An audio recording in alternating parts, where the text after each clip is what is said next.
네, 자, 이번 시간은 계속해서 챕터 3장입니다. 유체의 성질이라는 제목의 주제인데, 일단 유체 성질 했을 때 결국엔 유체는 우리가 기체하고 액체가 있다 보니까 일단 기체의 성질과 액체의 성질로 구분해서 공부 진행을 하실 거고요. 기체에 필요한 어떤 또 관련 계산 문제라든지 공식 같은 것들, 그리고 액체 관련된 어떤 특징이라든지 액체 관련 용어들을 자세하게 조금 더 깊이 있게 보는 챕터로 보시면 될 것 같습니다. 그 중에 제일 먼저 1번에 보시는 건 기체의 성질인데요. 일단 앞서 우리가 분류를 한번 하긴 했는데, 유체를 분류할 때 이상유체와 실제유체로 분류를 한번 했죠. 기체를 분류할 때 이상기체와 실제기체로 분류하고 있는데, 사실 실제기체는 뭐 지구상에 존재하는 모든 기체는 다 실제기체고요. 이 실제기체는 특징이 보통 고온 조합일 때 뭐 이상기체에 가까운 성질을 가진다라고 하는데, 요게 사실 중요한 건 아니고요. 실제기체는 워낙 다양한 특징들을 가집니다. 그래서 우리가 이 실제기체 관련한 공식을 만들어 내질 않았다고 보시면 돼요. 변수가 워낙 많기 때문에. 그래서 우리는 전부 다 뭘로 가정을 하고 있고, 이상기체로 가정을 하고 있고, 실제기체가 어떤 가정의 조건들을 만족했을 때 이상기체로 가정을 한 것이고, 공학에서는 편의상 모든 기체를 이상기체로 간주하고 풀이를 합니다. 그래서 이제 시험에 딱 나올 수 있는 문제 중에 하나가 이상기체의 가정 조건이라고 해요. 이상기체의 가정 조건을 보게 되면 보일-샤를의 법칙을 만족한다고 가정을 하고, 아보가드로 법칙도 만족한다고 가정을 하고, 이상기체 상태 방정식도 만족한다라고 봅니다. 자, 기체는 또 완전 탄성체라는 가정을 하는데, 완전 탄성체는 결국 뭐냐면 손실이 없는, 우리 완전 탄성체 의도 자체는 그래요. 우리 고무공 같은 거 탄성력이 있는 고무공을 갖다가 제자리에서 놨을 때 이게 바닥에 맞고 튀어오르잖아요. 근데 그게 그 자리 그대로 온다 이거죠. 그럼 다시 또 그대로 오고. 그러면 이제 무한반복할 수 있잖아요. 근데 이제 실제로는 그렇지 않고 뭐 한다고요. 한번 튀었다가 다음 올라오는 게 아무리 탄성이 높다 하더라도, 아무리 탄성력이 좋다 하더라도 그 높이까지 절대 못 올라오거든요. 약간 밑에 내려와요. 그럼 다음 또 그 밑에, 그 밑에, 그 밑에 하다 언젠가는 멈추는 거라서 이게 이제 무한한 에너지 공급은 어렵다, 그런 얘기를 하는 거고. 근데 이제 그렇다라고 가정하는 거죠. 가정. 그리고 기체 인력 및 제체 자체의 무피를 무시하고 내부 에너지는 최적에 무관하고 온도에 의해서만 변한다. 이게 연력학이 사실 이어지는 내용인데, 모든 에너지는 온도에 의해서만 좌우가 된다라고 보는 겁니다. 자기 자신의 원래 최적도 관리를 해야 되는데, 실제 온도에 의해서만 에너지 상승과 감소가 있을 거다라고 보는 거고, 그 다음에 이제 압축인수 Z는 1이다, 이런 표현을 씁니다. 근데 이 표현의 의미는 뭐냐면, 우리가 좀 이따 이상기체 상태 방정식 PV는 nRT다라고 했을 때 부피 V는 P분의 nRT로 나올 거다라고 하는데요. 사실 요때 요 앞에다가 압축인수 Z가 붙는 게 맞아요. 그래서 이제 부피는 P분의 nRT로 풀 수 있긴 한데, 실제 유체는 어떤 가정의 변수가 있을 거라서 이 변수에 따라서 가지는 부피가 나올 거다, 그런 얘기인데, 요걸 우리가 무조건 1로 본다는 얘기는 같은 의도예요. 이 같은 의도가 뭐냐면 요 법칙을 만족한다라는 것과 같은 말입니다. 그 다음에 또 혼합기체의 경우에 돌턴의 분합법칙이라든지 아마가트 분용의 법칙도 만족한다라고 해서 기체 관련된 법칙들을 지금부터 보실 건데, 이 법칙을 다 만족하는 걸 우리가 이생기체라고 한다, 그런 얘기를 하는 거예요, 문장의 의도는. 그럼 결국 지금부터 보실 건 뭐냐면 기체 관련된 법칙들을 보시는 건데, 그 중에 제일 첫 번째가 보일의 법칙입니다. 우리가 또 가장 기본적으로 기체 법칙 하게 되면 첫 번째 보시는 게 보일의 법칙이고요. 보일의 법칙. 두 번째가 샤를의 법칙. 세 번째가 보일-샤를의 법칙이고요. 그 다음에 이제 아보가드로 법칙. 그리고 다섯 번째로 이상기체 상태 방정식입니다. 이번 시간에 이 순서대로 한번 판서 강의를 듣고 나서 교재본 정리하도록 할 건데요. 그중에 첫 번째, 보일의 법칙입니다. 제가 좀 수업 중에 보일의 법칙이 뭐죠? 라고 물어요. 보일의 법칙이 뭐죠? 이렇게 묻는 거예요. 그럼 보일의 법칙이 뭐죠? 라고 하면 답을 어떻게 하셔야 되냐면, 답을 P1V1은 P2V2 라고 답하시면 돼요. 이게 보일의 법칙입니다. 보이레 법칙이 뭐죠? 했을 때는 P1V는 P2V2. 이게 이 답이고요. 근데 원래 지금 관련된 기체 법칙은요, 전부 다 압력과 부피와 온도에 관련된 식들을 다 보시는 거예요. 그래서 원래 기체는 압력과 온도에 따라서 부피가 변하는 물질이다 보니까 요 세 가지 연관성을 정리한 공식들이다라고 보시면 되고, 근데 보이레 법칙이 뭐죠라고 제가 질문했을 때 P1V는 P2V2로 답을 했어요. 근데 이 공식 안에는 뭐가 없더라 지금 보니까 온도 T가 없잖아요. 조건에, 공식에. 그래서 옆에 가로 열고 T가 일정이라고 같이 외우셔야 됩니다. 다시 한번 그러면 보이레 법칙이 뭐죠? 라고 하면 P1V는 P2V2 가로 열고 T가 일정할 때 이렇게 답하시는 게 맞아요. 자, 그러면 이제 공식으로 답을 한 거고요. 이걸 여러분께서 이제 글로 설명한다고 해보게 되면 보이레 법칙이 뭐죠? 라고 하면 온도가 일정할 때 자, P1, V1 할 때 원원의 뜻이 뭐냐면 최초란 뜻입니다. 투투가 이후란 뜻이고요. 그럼 최초 압력 곱하기 최초 부피한 건데 예를 들어 이 P1이 1이었다고 하고 V1도 1이었다고 쳐요. 근데 이때 P2가 만약 2가 된다 라고 한번 예를 들어 보게 되면 V2가 뭐가 돼야 등호가 성립을 한다? 2분의 1이 돼야지 등호가 성립을 하잖아요. 그럼 이때 압력 P가 1에서 2로 됐을 때 부피 V가 2분의 1이 돼야지 등호가 성립하는 공식이잖아요. 그래서 이때 온도가 일정할 때 압력과 부피는 서로 뭐 하더라? 반비례한다라는 법칙입니다.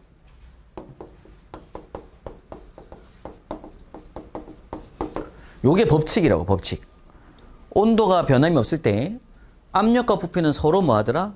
반비례하더라고 얘기예요. 그럼 기체가 부피가 커졌다. 그 얘기는 압력이 작아졌다는 얘기고, 기체 부피가 작아졌다라는 얘기는 그만큼 압력이 커졌다라는 얘기가 되는 겁니다. 그래서 압력과 부피는 서로 반비례한다 그런 법칙이 성립되고, 자, 같은 또 의미로 온도가 일정할 때, 자, 여기서 P1, V1을 봤는데 최초의 P1이라고 해요. 그럼 단위가 뭐냐면 뉴턴 퍼 메타 제곱일 수 있잖아요. V1이 뭐가 되고 메타 3승이죠. 그럼 이후에 다시 또 뉴턴 퍼 메타 제곱이고 메타 3승이라고 좀 표현하고 있는 거잖아요. 수치가 뭐가 됐든지 간에.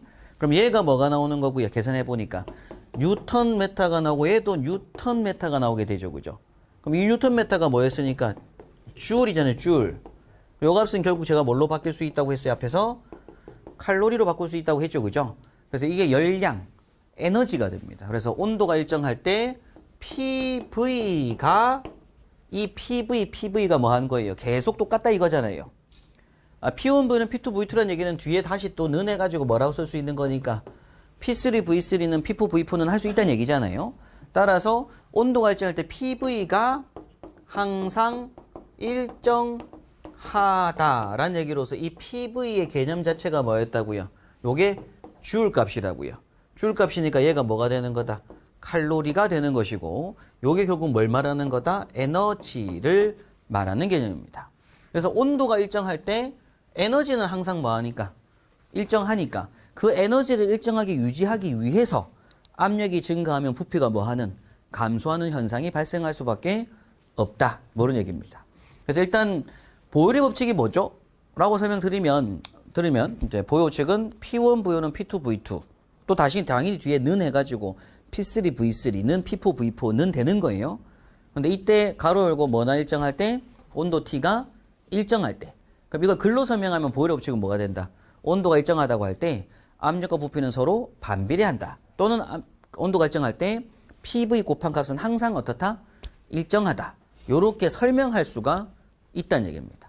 보일의 법칙은 이런 법칙이다라는 거고, 그럼 당연히 이제 이걸 그래프로 한번 그려봐요. 이걸 이제 그래프로 이제 그려본다고 하게 되면 이런 그래프를 가지게 되고, 이때 P하고 V의 그래프거든요.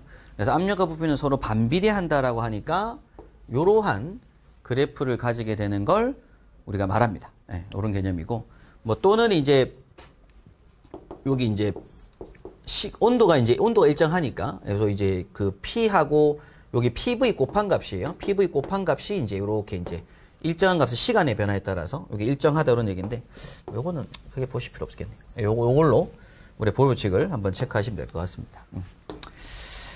자, 다음 이어서 이제 샤를 법칙이 뭐죠? 라고 물어요. 그럼 샤를 법칙이라고 하게 되면 T1분의 V1은 T2분의 V2를 샤를 법칙이라고 한다. 이렇게 외우시면 되고, 그럼 공식에 또 T하고 V만 들어가 있으니까 옆에 P가 일정할 때 이렇게 이제 가정 조건이 한 개 붙어줘야 됩니다. 요게 이제 샤를 법칙이라고 해요.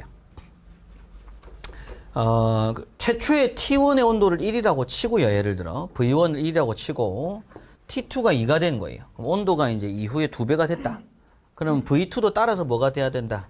2가 돼야지 등호가 성립을 하니까 요때 이제 T1이 증가할 때 V1, V2가 이제 같이 따라 증가하는 거잖아요. 그래서 이건 우리가 이제 온도가 일정할 때 글로 한번 써보게 되면 압력이 일정할 때 압력이 일정할 때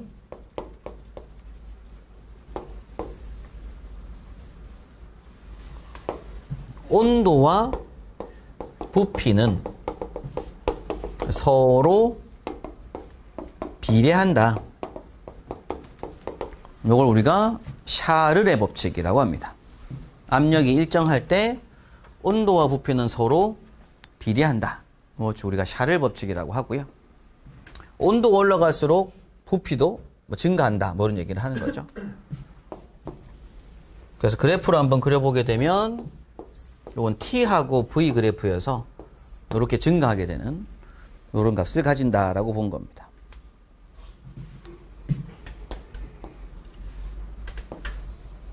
자, 마지막으로 이제 보일-샤를 법칙이 뭐죠? 라고 하면 이 두 개를 합친 거예요. 합쳐서 T1분의 P1V1은 T2분의 P2V2가 되고요. 여기서는 뭐가 일정할 때 조건을 굳이 안 써도 되죠. 여기서 만약에 온도가 일정할 때 해버리면 T도 같으니까 보일의 법칙이 되는 것이고, 압력 일정할 때라고 해서도 같아 버리면 샤를 법칙이 되는 거죠. 그리고 또 부피가 일정하다고 할 수도 있습니다. 그럼 부피가 일정하면 이 공식에서 V1, V2를 같다고 푸시면 돼요. 부피가 일정하다고 하면. 근데 별도 조건이 없는 상태에서 이때에는 이제 온도 T와 요거는 결국 온도 T와 PV가 이 그림 보시면 T1에 T2로 증가할 때 P1, V1 곱한 값이 같이 증가할 수 있는 거기 때문에 T와 PV가 서로 비례한다 라는 법칙이 되게 되고, 그래프로 보게 되면 요게 T고 요게 PV 값이에요. 뭐 이렇게 비례하는 값이 되는데, 중요한 건 요때 T가 우리 온도잖아요. 온도 중에서도 절대 온도입니다. 켈빈 온도를 다 써요. 근데 요 PV가 앞에서 뭐였다? 에너지였습니다. 에너지. 아까 그 압력 곱하기 부피한 거 뉴턴메타 나온 값. 요게 줄이잖아요. 그래서 온도와 에너지는 서로 뭐 한다? 비례한다. 온도가 올라간다는 얘기는 총 에너지가 증가하는 거다. 이런 개념으로 정리한 법칙인 거죠. 그래서 보일-샤를 법칙이라고 하는 건 두 개를 합친 거긴 한데, T1분의 P1V1은 T2분의 P2V2 공식을 보일-샤를의 법칙이라고 합니다. 자, 그럼 이걸 이용해서 문제를 풀 때에는 조건상에 반드시 뭐가 있어야 된다? 1, 1, 2, 2가 있어야 된다 이거죠. 최초 뭐였는데 이후에 이렇게 바뀌었다는 문제 때는 무조건 이 문제입니다. 최초에 이랬는데 이후에 이렇게 됐다. 그럼 그때 온도가 뭐 할 것이고 바뀔 것이고 압력이 바뀔 건데 그때 부피가 어떻게 바뀌냐. 뭐 또는 부피가 바뀌었는데 온도가 바뀌었는데 압력이 어떻게 바뀌냐. 뭐 이런 문제들 풀 때는 당연히 이 공식 쓰겠죠. 이상기체 문제로. 그때 이제 필요한 계산 문제다라고 보시면 되고, 또는 이제 그래프 찾는 걸 용어정의 찾는 문제. 이때 한번 체크하시면 돼요. 이 법칙을 성립하는 게 이상기체라고 한 거예요. 자, 그래서 아보가드로 법칙은 글로 외우시는 겁니다. 이건 글로 외우시는 건데, 좀 이따 교재 뭐 체크하겠지만, 모든 기체는, 이 지구상에 존재하는 모든 기체라고 하는 것들, 뭐 질소도 될 수도 있고요, 수소도 될 수도 있고, 뭐, 헬륨도 될 수가 있고, 모든 기체는 표준 상태 때, 표준 상태가 이제 1기압 0도씨입니다. 1기압 0도씨일 때 1kmol이 가지는 부피는 22.4m3의 부피를 갖더라 라고 하는 실험치 값을 아보가드로가 정해놓은 건데 어떤 의미냐면 지금 저희 강의실이 1기압이고 0도씨라고 가정을 해요. 1기압 0도씨. 근데 이 상태에서 여기에 수소 기체만 있다고 봅니다. 다른 기체 아무것도 존재하지 않고 수소만 100% 있다고 쳐요. 그럼 그 상태인데 여기가 1기압이면서 0도씨라고 쳐요. 그럼 그때 그 22.4m3승의 공간을 딱 잘라보면 저희 강의실 중에서 22.4를 딱 잘라보게 되면 그 안에 수소 기체가 몇 킬로몰 있다고요? 1km몰이 있다고요. 그리고 이산화탄소도 마찬가지로 어떻다? CO2도 1기압 0도씨 조건에서 CO2만 있다. 그럼 여기서 22.4를 딱 잘라보면 그 안에 1km몰이 있다고요. 근데 당연히 1km몰은 당연히 뭐가 다르겠어요? 질량이 다르겠죠. 수소는 1km몰이 2kg 나올 거고 CO2는 1km몰이 44kg의 CO2 가질 거잖아요. 가지는 질량 자체가. 그래서 결국 그 공간 안에 1km몰만큼의 질량이 존재할 거다라는 얘기입니다. 진짜 그렇게 존재를 하더라 이거죠 또. 그래서 아보가드로 법칙은 뭐냐면 표준 상태에서 모든 기체의 1km몰은 22.4m3승의 부피를 갖고 있다. 이 법칙 우리가 아보가드로 법칙이라고 하고요. 이 문장은 결국 암기죠, 암기. 그래서 만약 시험 조건에 뭐가 주어졌을 때 표준 상태라고 조건 줬을 때 그럼 그때 주어지는 게 만약에 2km몰이다. 그럼 걔는 부피를 얼마 갖고 있을 거라고요? 44.8m3승 부피를 갖고 있을 거라고요. 2km몰이니까. 1km몰이면 22.4의 부피를 갖고 있었을 거니까. 그렇게 고정으로 바로 확실하게 딱 확정해서 답할 수가 있다. 그런 얘기입니다. 그리고 그 속에는 뭐 6.023 곱하기 10의 23승계의 분자수가 존재한다. 그런 얘기를 하는데, 입자수가 존재한다 얘기를 하는데, 그 개념은 전기공학에 필요해요. 전기공학에서 이제 우리 쿨롬 값, 전하량 구할 때 필요한 거라서, 뭐 그건 나중에 전기공학 하실 때 보시면 되고, 우리 기계공학에서는 필요한 게 이제 아보가드로 법칙의 뜻은 1기압 0도씨에서 모든 기체는 다 1km몰이 얼마의 부피를 갖는다? 22.4m3승. 그리고 1몰이었다고 하면 22.4리터의 부피를 갖다. 그래서 22.4리터짜리 안에 딱 1몰이 있다 이거예요. 1기압 0도씨 자리에서는. 그런 조건으로 해서 공식을 암기하시는 게 중요하고 그걸 이용해서 앞으로 풀이하는 과정들이 있을 거란 얘기입니다. 그래서 이 법칙을 무조건 만족한다고 우리가 보고 풀이하는 거죠. 그래서 앞서 봤던 밀도 구할 때에도 표준 상태에서 밀도 구하는 공식은 22.4분의 m으로 확정 지었던 거고요. 자, 이어서 이제 보시는 게 5번에 이상기체 상태 방정식이라고 한 게 나옵니다. 이제 또 이제 이상기체 상태 방정식이 뭐죠? 이렇게 물어보는 거예요. 이상기체 상태 방정식이 뭐죠? 라고 물어보게 되면 답을 PV는 nRT 라고 답하시면 되고요. 공식이니까. 일단 이렇게 답을 하시면 되고, 또는 PV는 M분의 WRT라고 답을 하셔도 돼요. 둘 다 맞는 같은 공식입니다. 요걸 이상기체 상태 방정식이라고 하고요. 자, 여기에서 여기 P에 들어가는 자리는 압력이 들어가는 자리입니다. 압력이 들어가는 자리인데, 단위는 요 자리에 ATM이 들어갈 수도 있고요. 킬로파스칼이 들어갈 수도 있고요. 당연히 킬로그램 포스퍼 제곱센치가 들어갈 수도 있습니다. 앞에서 우리가 뭘 공부했기 때문에 표준 대기압 같은 값들을 공부했잖아요. 그럼 어떤 단위가 다 들어갈 수 있는 자리예요. 이 압력 자리는.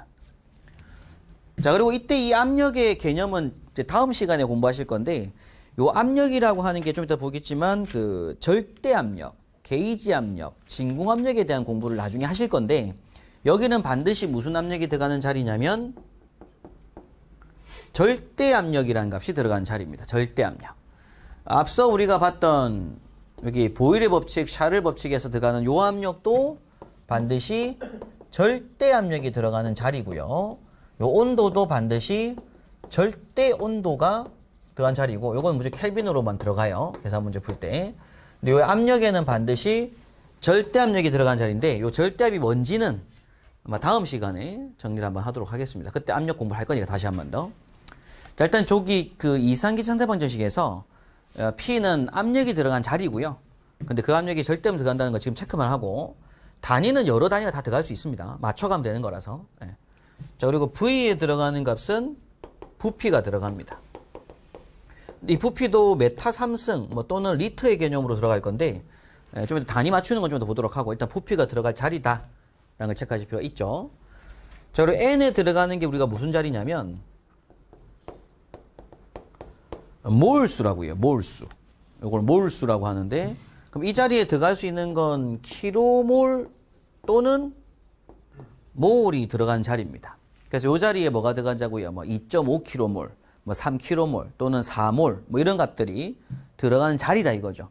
그래서 이 자리에 들어가는 게 숫자로 들어가긴 하는데 그 수에는 단위가 뭐다? 킬로몰 또는 몰 값이 들어가는 자리다라는 겁니다.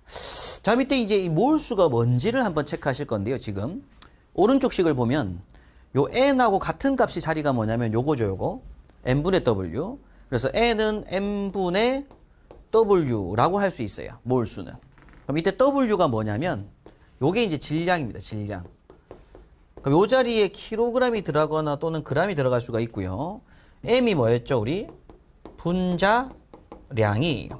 그럼 분자량의 단위는 킬로그램 퍼 킬로몰이 들어가거나 또는 그램 퍼 몰이 들어간 자리잖아요. 그죠? 그럼 이때 이제 이 n분의 w를 하게 되면 여기서 뭐가 소거가 되고 킬로그램 소거되고 킬로몰 값이 나오겠죠. 몰수. 여기서 그램하고 나누기 그램 퍼몰은 그램 소거도 몰수 나오잖아요. 그래서 이때 이 n을 우리가 뭐라고 한다고요? 몰수라고 한다고요. 자, 여기서 이제 이 몰수의 의미를 파악하시는 게 중요한데 이산화탄소 소화 설비를 설치하고요. 화재실에다가 88kg의 CO2를 뿌린다는 거예요. 시험 조건에. 화재실에 88kg의 CO2를 뿌린다고 하는 거예요. 근데 그건 질량이잖아요. 그럼 그 88kg의 CO2를 뿌린다고 한 걸 반대로 2kmol의 CO2를 뿌린다고 할 수 있죠. 우리 1kmol이 몇 kg이니까? 44니까. 그래서 시험 조건에 두 가지 타입이 있다 이겁니다. 두 가지 타입이. 88kg의 CO2를 방사한다고 조건 줄 때가 있고 2kmol의 CO2를 방사하였다고 조건 줄 때가 있다고요. 되겠죠? 또는 3몰의 CO2를 뿌렸다고 조건 줄 때도 있다는 얘기입니다. 시험 조건에 3몰. 그러면은 N자리에 뭘 넣자고요? 3을 넣자고요. 근데 그 뜻은 뭐다? 3몰의 뜻은 뭐다? 44 곱하기 3한 거. 즉 132g의 CO2를 뿌렸다는 말과 같은 말이다라는 걸 아셔야 돼요. 그래서 몰수라고 하는 건 결국 질량을 결정하는 값. 2몰이면 88g, 2kmol이면 88kg 나오잖아요. 분자량을 알면. 그래서 몰수라고 하는 건 결국 방사되는 약재 질량을 뭘로 환산한 거라고요? 몰수로 환산한 거라고요. 근데 그때 중요한 건 우리가 뭘 알아야 된다? 분자량을 알아야 된다는 얘기입니다.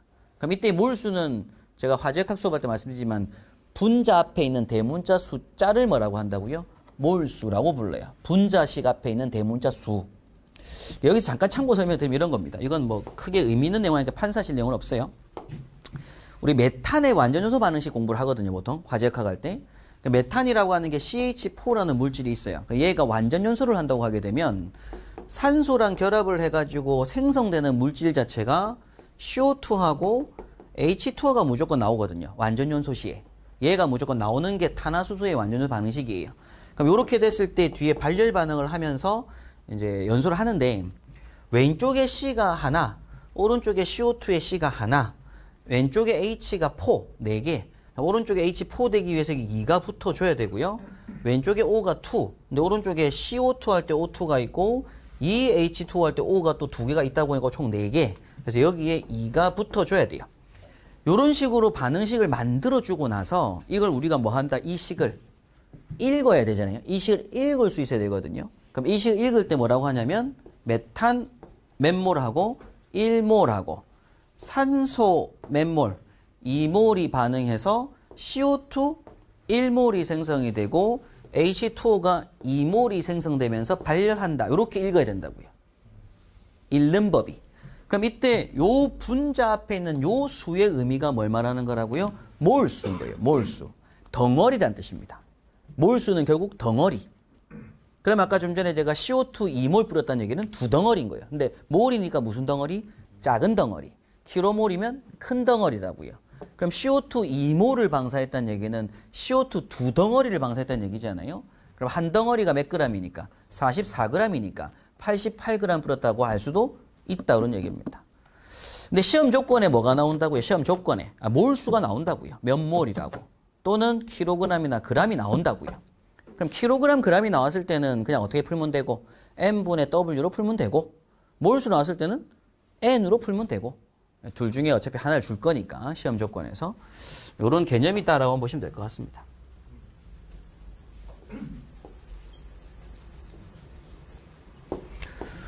자, 그래서 이제 이상기체 상태 방식이 뭐죠? 라고 하게 되면 PV는 nRT라고 답을 하시거나 PV는 n분의 WRT라고 답을 하시고 이때 P에는 뭐가 들어가는 자리라고요?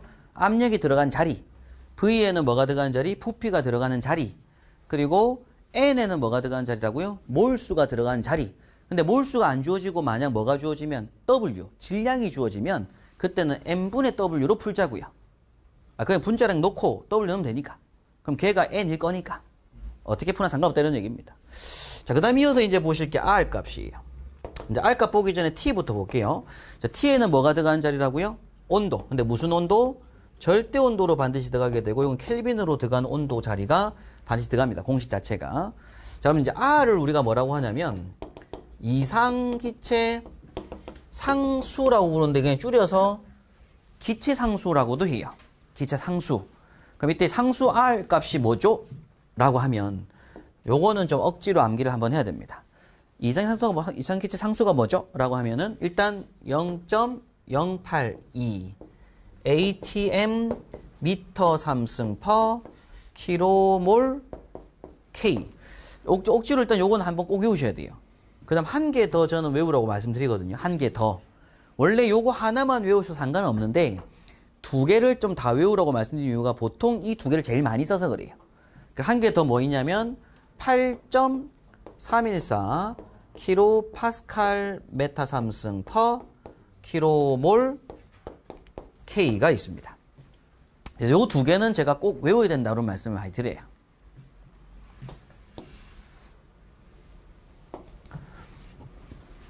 자, 근데 이 두 개가 요 두 개가 수치가 다르고 단위가 다르잖아요. 보면. 근데 두 개가 같은 값일까요? 다른 값일까요? 같은 값입니다.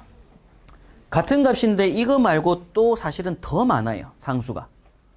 더 많은데 더 많은 것들이 전부 다 수치들로 다 틀려요. 근데 얘가 다 뭐하다? 다 같은 값입니다. 자, 그렇게 되는 이유가 뭐냐면 우리 PV는 뭐였기 때문에 nRT예요. 이건 참고입니다. PV nRT에서 R이라고 하는 값은 결국 NT분의 PV 하는 값이거든요. 여기서 R을 남겨놓고 NT를 넘긴 거예요. 그럼 R은 NT분의 PV죠. 그럼 이때 P에다가 뭘 집어넣냐면 1ATM을 집어넣는 거예요. 그럼 또 T 자리에다가 273.15K를 넣는 거예요. 몇 도예요? 0도씨. 여기 1기압. 그럼 1기압 0도씨가 되면, 1기압 0도씨가 되면 누구 법칙에 따라서? 아보가드로 법칙에 따라서 모든 기체는 어떠한 기체든지 간에 1kmol의 몰수라고 하면 n이 1kmol이라고 하면 부피 V는 무조건 얼마를 가져요? 22.4m 3승을 가진다고 하잖아요. 그럼 이게 모든 기체 다 통용되죠. 이 조건은 모든 기체 다 써먹는 거예요. 그래서 얘를 상수라고 부른다고요. 기체 상수. 그럼 이때 1 곱하기 얼마 될 거다? 22.4 나누기 213.15를 한 값이 0.08인 거예요. 그럼 단위가 뭐가 나오게 되니까 atm 미터 3승 per 킬로몰 K가 나오게 되니까 단위 나오죠. 그리고 이때 요 자리에다가 제가 뭘 넣을 수도 있다. 1atm 자리에다가 101.325 킬로 파스칼을 넣을 수도 있는 거잖아요. 1기압 같은 값이 있었으니까. 그럼 그걸 딱 집어넣게 되면 101.325 곱하기 22.4 나누기 213.15로 한 거였죠? 요 수치가 8.3에서 나온다고요. 그러면 요 두 개는 무슨 값이다? 같은 값인 거예요. 그리고 요 자리에 뭘 넣을 수도 있어요. 10.34 메타H도 넣을 수도 있고, 요 자리에 760mm HG 넣을 수도 있고, 요 자리에 14.7 PSI 넣을 수도 있거든요. 그럼 당연히 요 단위가 어떻게, 요 단위가 계속 바뀌면 수치가 막 달라지는데 다 무슨 값이라고요? 같은 값인 거예요. 이걸 우리가 기체 상수라고 한다고요. 그래서 훨씬 더 많은 값들이 있는데 굳이 이걸 일일이 다 외울 필요는 전혀 없다. 그래서 그 중에 요 두 개만 딱 외워놓고 있으면 훨씬 더 문제를 빨리빨리 풀 수가 있으니까 한 거고, 그럼 당연히 뭐도 굳이 외울 필요 없냐면 요것도 굳이 외울 필요는 없어요. 아, 이거 한 개만 외워도 상관없어요. 왜냐면 주어지는 압력을 전부 다 미리 먼저 뭘로 바꿔놓자고요. 주어지는 압력이 다를 수 있잖아요. 킬로그램 포스 제곱센치 압력이 주어질 수도 있고 밀리미터 HG 압력이 막 조건이 주어질 수 있거든요. 근데 그 압력을 다 뭘로 환산시키자고요. ATM으로 미리 환산을 다 시키는 거예요. 앞에서. ATM 값으로. 그러면 주어진 게 만약 뭐 800mm HG라고 조건 주면 압력이, 그럼 800mm HG 곱하기 760분의 1 할 수 있잖아요. 그럼 ATM 값 나오죠. ATM 값이. 그 ATM이 P에 들어간다고. 압력 P에. 그때는 상수 R을 뭘 쓰면 된다? 0.08이 쓰면 된다고요. ATM 소거될 거니까. 그리고 압력이 200kPa로 조건 준 거예요. 압력이. 그럼 당연히 200kPa 곱하기 101.325 분의 1 하면 됩니다. 그럼 ATM 값 나올 거니까. 그걸 P에다 놓고 0.08이 쓰시면 돼요. 근데 시험 문제는 대부분 ATM 단위 아니면 킬로파스칼 단위가 대부분 주거든요. 시험 조건이. 그럼 킬로파스칼로 줬을 때는 그냥 뭐 쓰자? 그냥 아예 R 값에다가 8.3 쓰자고요. 그럼 소거 될 거니까. 메가파스칼이 주어져도 8.3에서 쓰시면 돼요. 그래서 압력 단위로 주어지는 조건이 ATM하고 킬로파스칼 단위 쪽이 훨씬 많이 나오기 때문에 요 두 개는 외우자라고 제가 말씀을 드린 거고, 뭐 사실 이것까지 안 외우고 그냥 뭘 해도 상관없다. 다 ATM 다 바꿔가지고 이걸로 풀어도 상관이 없다. 그런 얘기입니다. 이걸 우리가 상수라고 한다고. 기체 상수. 되겠죠? 그러면 이제 요거는 잠깐 볼게요. 요 상수 8.314 킬로파스칼 메타 삼승 퍼 킬로몰 K라고 했는데, 요게 사실상 또 같은 값으로 8314 파스칼 메타 삼승 퍼 킬로몰 K이기도 하겠죠? 그리고 또 8314, 요 파스칼이 뉴턴 퍼 메타 제곱이니까 뉴턴 메타 퍼 킬로몰 K이기도 하겠죠? 그래서 앞에 조건에 이런 거 준 거예요. 제 거는. 그래서. 그럼 이 값은 또 8314 줄 퍼 킬로몰 K이기도 할 거잖아요. 그리고 또 이 값은 8.314 킬로줄 퍼 킬로몰 K이기도 하겠죠. 아예 다 같은 값이잖아요. 네, 그래서 조건에서 안 주면 외운 거 썼는데 조건에 이런 게 주어질 수 있다 이겁니다. 근데 얘도 어차피 다 같은 거라고요. 네, 결국에 외운 거일 거다. 모르는 얘기를 하는 거죠. 이런 것들이 이제 문제풀이 과정상에 보는 경우가 생겨요. 보이는 경우가 생기는데, 보이더라도 얘가 다 뭐 한 거다. 같은 거다. 이런 걸 한번 체크하실 필요가 있고, 또 이제 기체상수라고 하는 게 주어지는데, 요 수치가 다르고, 요 압력 단위가 다르게 주어지는 것들도 있을 수 있다 이겁니다. 아까 요 자리에 제가 뭘 넣을 수 있으니까 14.7 PSI 넣을 수도 있고, 760mm HG를 넣을 수도 있잖아요. 그런 값들이 조건에 주어질 수도 있어요. 근데 그걸 조건에 쓰셔도 되고, 또는 그게 딱 봤을 때 기체 상수라고 하게 되면 그냥 이거 안 쓰고 우리 뭘 써도 상관없다고요. 0.08이나 8.34를 써도 상관이 없다 이겁니다. 예. 그래서 일단 요걸 우리가 기체 상수라고 한다라는 거죠. 자, 그럼 이제 이상기체 상대 방식이 뭐죠? 라고 물었을 때 P분 nRT 뭐 또는 P분 M분 WRT까지는 이제 공식을 외웠어요. 외운 거예요. 이게 뭐죠? 라고 물었으니까. 그러면 거기에 P는 뭐가 들어가죠? 했을 때 압력이 들어간 자리예요. 근데 압력이 무슨 압력이 들어가자? 절대 압력이 들어가는 자리. 그럼 V는 뭐가 들어간 자리라고요? 부피가 들어간 자리라고요. 일단 조건상의 부피. 그리고 N에는 몰수가 들어간 자리입니다. 근데 보통 시험 문제에서는 몰수로는 잘 안 줘요. 시험 조건을. 대부분 다 방사되는 질량을 주지. 그래서 이 몰수 자리에 들어가는 게 M분의 W가 들어간다고요. 분자량 들어가고 질량 들어가고. 그럼 T는 뭐가 들어가고요? 절대 온도로 들어가야 되고. 그럼 R에는 암기한 상수를 넣는 거죠. 그런 공식인데, 문제는 이 공식을 왜 배우는지를 아셔야 되잖아요. 이 공식을 외웠는데 언제 써먹고 어느 문제 때 풀 건지가 중요한 거잖아요. 그죠? 그래서 이 문제의 가장 큰 핵심은 뭐냐면, 그 가스계 소화섭에 당연히 쓰는 문제인데, 소화섭 문제 때 저장용기실에 가보면 이산화탄소가 액화 상태로 찰랑찰랑 액체 상태로 고압 용기에 보관이 되어 있습니다. 그러면 45kg짜리 보통 CO2 액화 용기로 해서 예를 들어 10병이 저장되어 있다고 쳐요. 저장용기실에. 그러면 45kg짜리 액체 용기가 10병이 있는 거예요. 그럼 450kg의 액체 CO2가 있는 거거든요. 근데 화재가 나서 터트려줘요.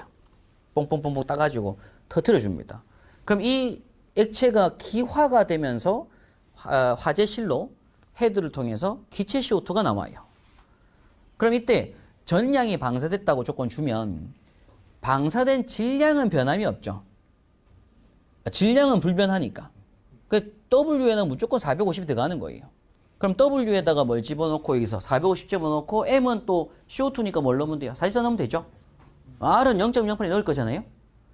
그럼 이때 이제 P하고 T에다가 뭘 집어넣는다? PT 자리를 갖다가 방사되는 그 조건에서의 대기 압력과 온도를 넣는다고요. 지금 저장 상태는 굉장히 무슨 상태? 고압 상태로 압력이 꽉 보관해서 액화된 상태고요. 요걸 탕탕탕 터트려줘요. 그럼 방사되는 대기권으로 방사된다고 할 때 방사되는 화재실에서의 뭐가 있을 거라고요? 압력과 온도 조건이 있을 거라고요. 그래서 이때 특정한 압력과 온도일 때에 기체에 그럼 뭘 구할 수 있다? 여기 압력을 넣고 온도를 넣었어요. 질량을 넣었어요. 그럼 뭘 구할 수 있다? 최적을 구할 수 있는 겁니다. 제일 중요한 건 기체 최적 구하는 조건인 거예요. 방사되는 기체의 부피를 구하기 위한 공식이 이 공식이라는 걸 확실하게 이제 체크를 하셔야 됩니다. 질량은 불변하니까. 그러니까 지금 저장되어 있는 CO2가 45kg짜리 10병이 있다고 조건을 줘요. 근데 이게 화재가 났을 때, 뿌렸을 때 얘가 얼마의 부피를 차지하는지가 중요한 거거든요. 왜? 부피를 알아야지 또 뭘 구할 거니까 추후에 산소의 최적을 알 수가 있거든요. CO2 최적을 알아야지 산소 최적 줄이는 거. 21% 산소를 15% 떨어뜨려야 되니까. 그러면 산소를 15% 밑으로 질식시키기 위해서는 CO2의 기화 최적이 필요한데 우리는 보관하고 있는 게 뭘로 보관하고 있다고요? 질량으로 보관하고 있다고요. 액화 상태로. 그럼 얘를 방사시켰을 때 얼마만큼의 부피가 나오는지를 계산하기 위한 공식으로 이상기체 상태 방식을 공부하고 있는 겁니다. 결국 중요한 건 질량을 뭘로 바꾸는 거? 부피로 바꾸는 거. 이게 제일 가장 큰 핵심 문제예요. 그러니까 이렇게 해서 이제 부피를 구하는데 그럼 요 공식 상에서 이제 뭐가 나올 수 있다고요? V분의 W를 풀 수도 있다 이겁니다. V분의 W. V가 뭐고? 부피고 W가 질량이니까. 그럼 V분의 W 하면 넘어가잖아요. 그럼 뭐가 나온다? RT분의 PM이라고 해서 결국 앞서 말씀드렸던 밀도도 구해낼 수가 있다 이겁니다. 이 공식에서. 그래서 결국 중요한 건 질량을 기체로 환산한 값을 알아내는 게 주목적인데 요 질량과 기체를 이용해서 밀도를 구해낼 수도 있는 거고요.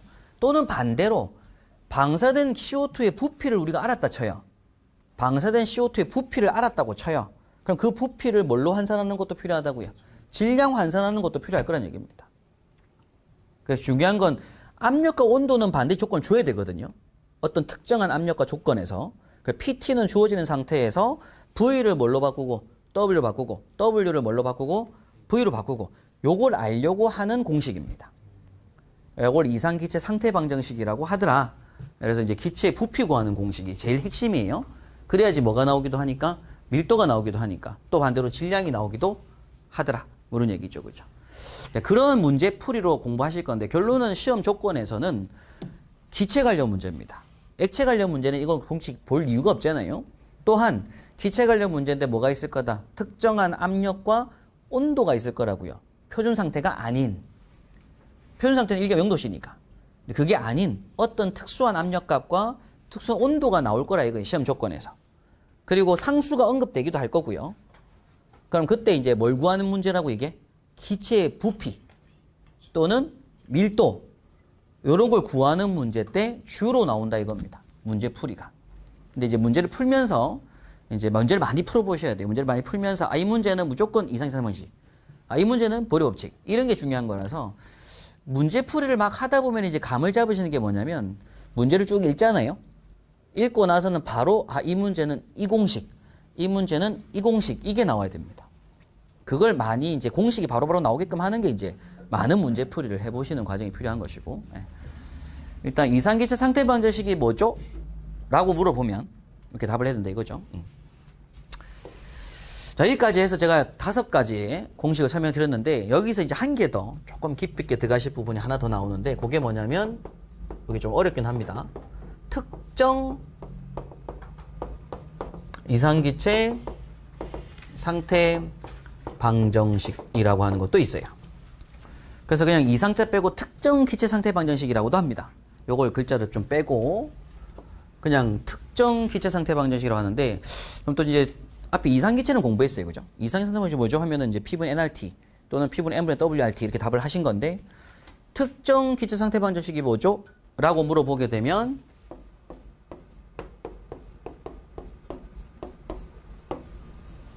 PV는 GRT라고 답을 하셔야 돼요. PV는 GRT. 그런데 저는 이렇게 좀 시중 교재들이 특정 상태 이런 식의 설명을 하고 있어요. 당연히 이렇게 저도 이제 앞으로 문제 풀 때 이렇게 풀 건데, 이론 설명 드릴 때는 저는 이렇게 설명 안 드리고요. PV는 WR-T라고 보통 설명을 드려요. 특정 기체 상태 방정식이 뭐죠? 라고 질문을 드리면 여러분께서 답은 이렇게 하시기 맞아요. PV는 GRT입니다 라고 하시기 맞는데, 저는 요 PV는 GRT를 어떻게 설명을 드린다고요? PV는 WR-T로 설명을 드린다고요. 요게 특정 기체 상태 방정식이라고 합니다. 근데 이 공식은 옆에다가 제가 PV는 M분의 WRT가 앞서 공부하셨던 이상기체 상태 방정식이잖아요. 앞서 공부했던 거. 그럼 요 공식과 요 공식의 뭘 구분한 차이점을 보셔야 돼요. 두 공식의 차이점. 그럼 차이점이 뭐가 보이게 된다? 딱 차이점 보이는 게 있죠? R이 다르죠? 여기는 그냥 R 썼는데 여기는 R 다시라고 썼잖아요. 또. 분자량이 없죠? 여기는 M이 없잖아요. 그럼 여기서 딱 알 수 있는 건 뭐예요? 여기서 알 수 있는 건? 네, M분의 R입니다. 네, R-가 뭐라고 한다고요? M분의 R 값인 거예요. M분의 R 값. 그럼 이 R-를 우리가 뭐라고 부르냐면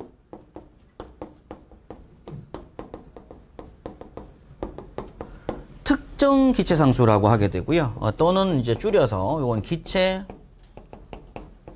정수라고 불러요. 상수가 아니라 기체 정수.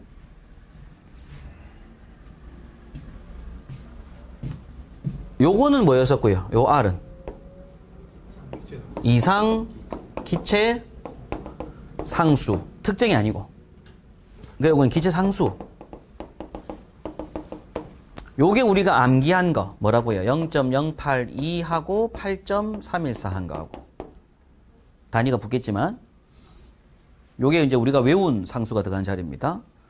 그럼 M은 뭐 한 거예요? M은 분자량이에요.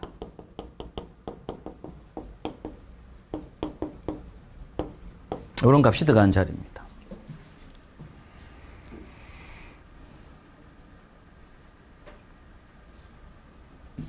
자, 그러면은 요 특정 기상수는 절대로 암기할 필요가 없는 값입니다. 요건 제가 암기해야 된다고 했잖아요. 요건요. 암기. 반드시 0.08에 8.3을 외우고 있어야 돼요. 근데 특정 기상수는 결국 뭐가 된 거예요? 요 R-라는 값은 암기했던 R 값을 그 기체의 분자로 나눠서 나온 값을 뭐라고 한다고요? 특정 상수라고 한다고. 이상기체 상수. 그럼 이 값은 어떻게 했어요? 이 값은 기체마다 다 다른 값입니다. 절대 똑같이 못 나와요. 0.08에 8.314는 더구도가 아니고 분자량이 일자리는 없으니까. 그러면 요 값은 기체마다 다 다른 값을 가지니까 뭐라고 부른다고요? 특정 기체상수라고 부른다고요. 자기 거라고요. 그래서 얘는 뭐 하는 값이 아니다. 암기하는 값이 아니다. 암기하는 값이 아니라는 얘기는 반드시 조건의 제시가 무조건 됩니다. 시험 조건에서 무조건 조건에 제시하는 문제예요. 우리가 안 외운 건데 외울 수가 없잖아요. 그래서 반드시 시험 조건에서는 주어지는 값입니다. 그럼 뭐가 있을 거다? 뭐 질소의 상수가 얼마다, 공기의 상수가 얼마다, 헬륨의 상수가 얼마다. 조건 준다고요. 그럼 조건 주는 값을 썼다는 얘기는 무슨 공식을 쓴다고요? 특정 기체 상태 방정식 쓰는 문제라고요. 조건 줬으니까. 그래서 그때는 반드시 풀이 시작이 뭘로 돼야 된다? PV는 GRT로 풀이를 하게 되고, 이때 우리가 굳이 여기다가 뭐 넣을 필요가 없다. 분자량 M을 넣을 필요가 없다는 얘기입니다. 왜? 요 값에 이미 M 값이 고려된 게 주어졌으니까. m 분자량이 이미 고려가 된 어떤 특정 상수값이 조건에 줄 거라고요. 그때는 여기다가 n분의 할 필요 없죠. 그냥 바로 g가 w예요. g가 w. 바로 wrt라고 이렇게. 여기 질량을 바로 넣고 고상수를 넣고 온도 넣으면 된다는 얘기입니다. 그럼 결론은 요식과 요식은 무슨 공식이다? 같은 공식이에요. 똑같은 공식이에요. 똑같은 공식인데 이래 푸냐 저래 푸냐 차이인 거지 그냥. 아 똑같은 공식이에요. 요거는 요 공식을 쓸 때는 그럼 뭐 한 거고요. 조건에서 상수 언급이 없을 때 기체 상수가 얼마라는 얘기가 없어요. 그럼 당연히 우리는 뭐 하고 있는 걸 써야 돼요. 암기하고 있는 걸 써야 되는 거예요. 그 문제 때는. 그리고 그때는 반드시 뭘 꼭 넣어줘야 되고 분자량을 꼭 넣어줘야 되고.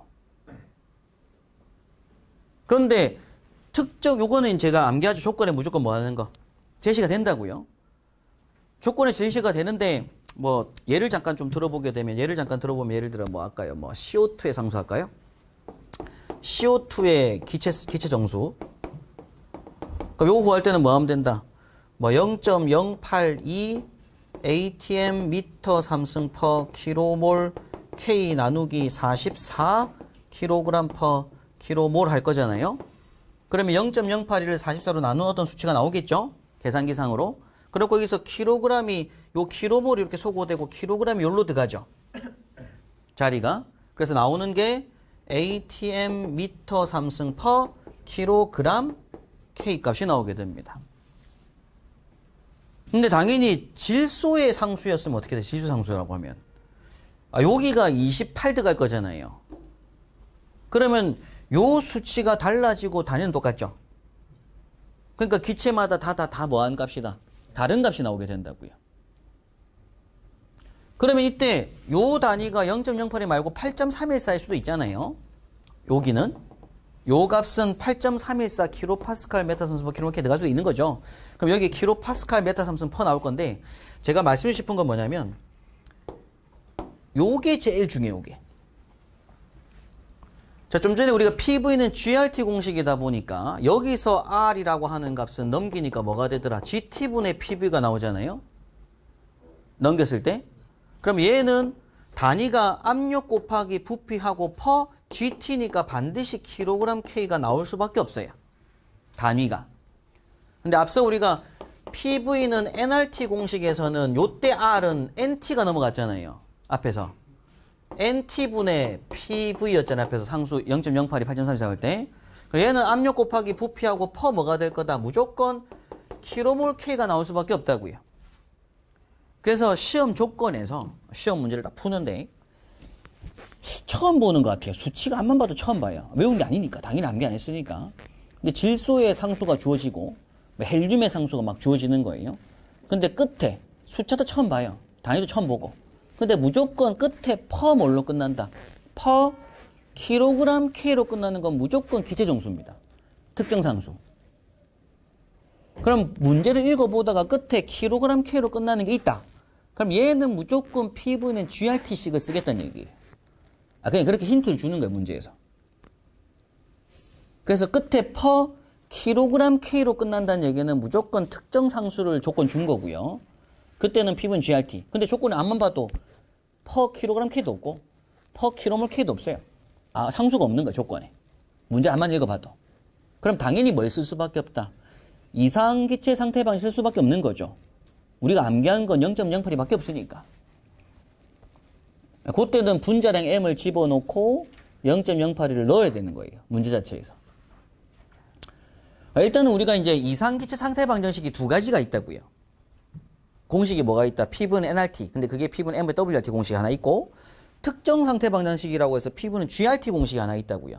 그럼 둘 중에 하나를 쓰긴 쓸 건데 기체 문제로서. 그럼 기체 문제 오면서 압력이 주어지고 온도가 주어졌는데 뭐 부피를 묻는 문제가 나온 거예요. 밀도를 묻는 문제가 나왔다든지 그런 문제가 나왔을 때 PV는 n분의 WRT라든지 뭐 공식 쓸 건데 앞만 봐도 상수 언급이 없어요. 기체 상수 언급이. 그때는 당연히 뭘 써야 되는 거고 PV는 n분의 WRT. 외운 거 써야 되니까. 근데 상수가 있어요. 조건에 보니까. 어떤 조건에 기체 상수가 주어진 거예요. 근데 그 상수가 보니까 처음 보는 수치예요. 뭐 외우지도 않았던 건데. 근데 끝에 퍼 뭘로 끝나더라? 끝에 끝날 때 퍼 킬로그램 K로 끝나면 그건 무조건 P분 GRT라고요. 그러니까 모든 문제는 다 그렇게 돼 있어요. 그러니까 이거는 뭘 해봐야 된다 또. 문제를 많이 풀어봐야 돼. 문제 풀다 보면 이 조건이니까 이 공식, 이 조건, 이 공식. 이게 툴처럼 나오거든요. 계속 문제를 풀 때 보면. 그래서 이거는 끝에 끝날 때 퍼 킬로그램 K로 끝나 있는 건 특정 상태 방정식 P분의 GRT 공식을 쓸 거다라는 것만 체크하시면 되고. 자, 그때의 여기 그 P분 GRT 할 때 요 R 값을 특정 상수라고 하고요. 이 특정 상수는 어떻게 구하면 될 거다. 요 상수는 이상기체 상태 방정식의 상수 값을 자기 분자랑 나눠서 미리 한번 나눠서 먼저 뽑아낸 값을 뭐라고 한다고요? 특정 기체 상수라고 한다고요. 자, 여기까지만 설명드리고 교재 보면 일단 첫 번째가 보일의 법칙이 있고요. 요런 뭐 글로 설명한 법칙이 있고, 그 다음에 샤를 법칙이 있고요. 보일 샤를 법칙이 있고, 그래프가 이렇게 세 가지가 나옵니다. 아보가드로 법칙 설명이 있고요. 이상기체 상태 방정식의 설명이 쭉 나오게 되는데, P분의 n분의 WRT 공식 또는 P분의 nRT 공식, 요걸 이상기체 상태 방정식이라고 하고, 요때 우리가 이제 기체상수 R 값에 해당하는 부분은 이건 0.08을 넣는 게 맞습니다. 0.08이 요렇게 고정으로 외우시는 거고, 또는 한 개 더 외우자고 한 게 뭐였다고요? 8.314 kPa 메타 삼성 퍼 킬로몰 K도 외우시면 좋다. 이런 말씀 드린 겁니다. 그럼 이때 이제 이 기체상수 R이라고 하는 게 요것도 있고, 아까 요것도 있고, 요게 지금 보면은 8.314 kPa 메타 삼성 퍼 킬로몰 같은 거예요. 왜냐면 여기 8313.85인데 대략 8314죠. 14 뉴턴메타잖아요. 뉴턴메타가 뭐니까? 줄이니까 줄. 그럼 이 값이 8314 줄 퍼 킬로몰 K인 거잖아요. 그럼 요 값은 결국 8.314 킬로줄 퍼 킬로몰 K인 거잖아요. 그럼 요 값이 결국 8.314 킬로파스칼 메타 3승 퍼 킬로몰 K인 거죠. 파스칼이 뉴턴 퍼 메타 제곱이니까. 이게 보면 뉴턴 메타 나올 거잖아요. 줄 나올 거니까. 그러니까 얘가 그겁니다. 그래서 제가 외우자고 한 건 요거랑 요거를 외우자고 했는데 요렇게 외우지 말고 8.314 kPa 메타 3승 퍼 킬로몰 K로 외우자고 말씀드린 거고. 그게 제일 많이 나오니까. 그리고 요거 두 개도, 요거 세 개도 다 뭐 한 거예요, 다. 같은 값이죠? 다 똑같은 값입니다. 근데 요건 절대 우리가 뭐 할 필요 없다? 외울 필요 없다. 요 두 가지만 외워놓자. 라고 한 겁니다. 자, 근데 특정 상태 방정식은 요 P분의 GRT라는 공식을 쓰게 되고, 이때 R 값을 특정 상수라고 하거든요. 근데 특정 상수 R 값을 같은 경우 풀어보게 되면 요렇게 나오고 요렇게 나오는데, 이거 외울 필요 없어요? 아니, 볼 필요 아예 없어요. 우리 외울 필요 없으니까, 이건. 근데 이거 풀어보니까 얘하고 얘가 수치가 다르잖아요. 단위가 똑같은데. 그 얘기는 상수들마다 다 다르다 이거죠. 이건 다 똑같은 게 아니죠. 공용 쓸 수 있는 게 아니잖아요. 그래서 이건 절대로 뭐 할 필요 없다? 외울 필요가 없다. 조건 줄 거라니까. 이걸 조건 줄 거니까. 네, 외울 필요 없다 이런 얘기입니다. 요거는 보실 필요 없어요. 실제 상태 방정식은 사실 쓸 문제가 아니기 때문에 변수를 고려하는 문제라서 뭐 그건 넘어가셔도 될 것 같고. 자, 이어지는 문제가 하나 풀어볼 게 하나 있는데, 요건 사실 이걸 공부하고 나야지 풀이하는 문제라서, 자, 이어서 기체 법칙을 조금 더 설명을 좀 드리고 문제 풀이하고 넘어가도록 하겠습니다. 예, 잠깐 쉬었다가 보도록 하죠. 예.